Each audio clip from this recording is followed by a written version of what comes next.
1 Samuel 21. David went to Nob, to Ahimelech the priest. Ahimelech trembled when he met him, and asked, "Why are you alone? Why is no one with you?" David answered Ahimelech the priest, "The king sent me on a mission and said to me, 'No one is to know anything about the mission I am sending you on. As for my men, I have told them to meet me at a certain place. Now then, what do you have on hand? Give me 5 loaves of bread, or whatever you can find.' But the priest answered David, 'I don't have any ordinary bread on hand. However, there is some consecrated bread here, provided the men have kept themselves from women.' David replied, 'Indeed, women have been kept from us, as usual, whenever I set out. The men's bodies are holy, even on missions that are not holy. How much more so today?'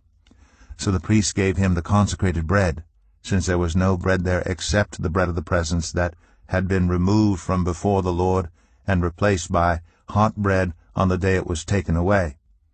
Now one of Saul's servants was there that day, detained before the Lord. He was Doeg the Edomite, Saul's chief shepherd. David asked Ahimelech, 'Don't you have a spear or a sword here?'